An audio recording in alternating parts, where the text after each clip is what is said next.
These girls are just like you. They attend college. They have goals. They like to go out. But under the surface, they're fighting a disease that affects an estimated 100,000 Americans. Ronte Simmons, a freshman chemistry major, and Shantian Hall, a senior social work major, are fighting sickle cell anemia.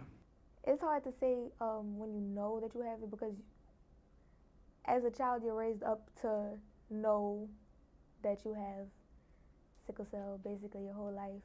Sickle cell has always been a routine for me. Just how I know I have to wake up in the morning and brush my teeth, wash my face. I knew I had doctor's appointments to go to. I knew that I had medication to take, and I understood why. Sickle cell anemia is a blood disease that affects red blood cells of 1 in every 400 African American births. Dr. Matt Creighton conducts research on the disease. There is variation in the symptoms of sickle cell disease based upon genetics. There are two designations. There's the sickle cell disease, but there's also sickle cell trait based upon genetics. For a person who's sickle cell trait, they may not have any symptoms of the disease as a carrier, or they may have mild occurrences of the disease that they may not even realize is sickle cell. Creighton also says there are variations in symptoms between individuals with sickle cell.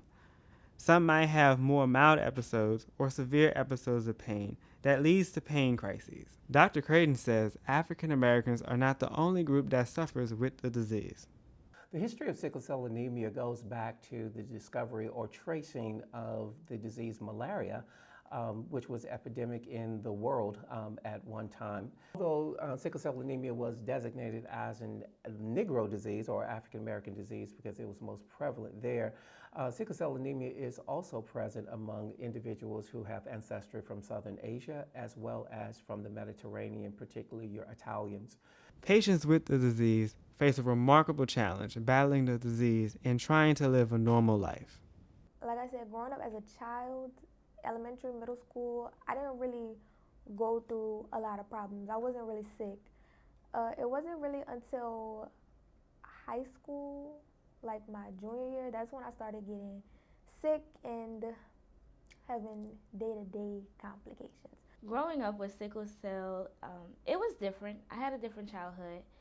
Um, I wasn't like super different, but as far as running around and playing, I really, I wasn't about to do that.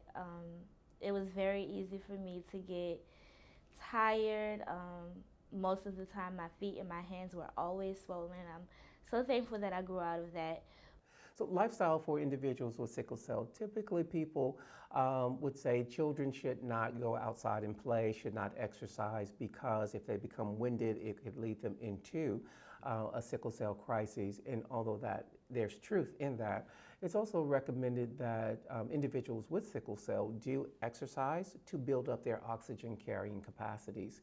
Shantian also struggled with her high school's attendance policy because of doctor's appointments. I always stayed in trouble for not being in school, whether it was in school suspension or they was just like, look, don't come, you're suspended.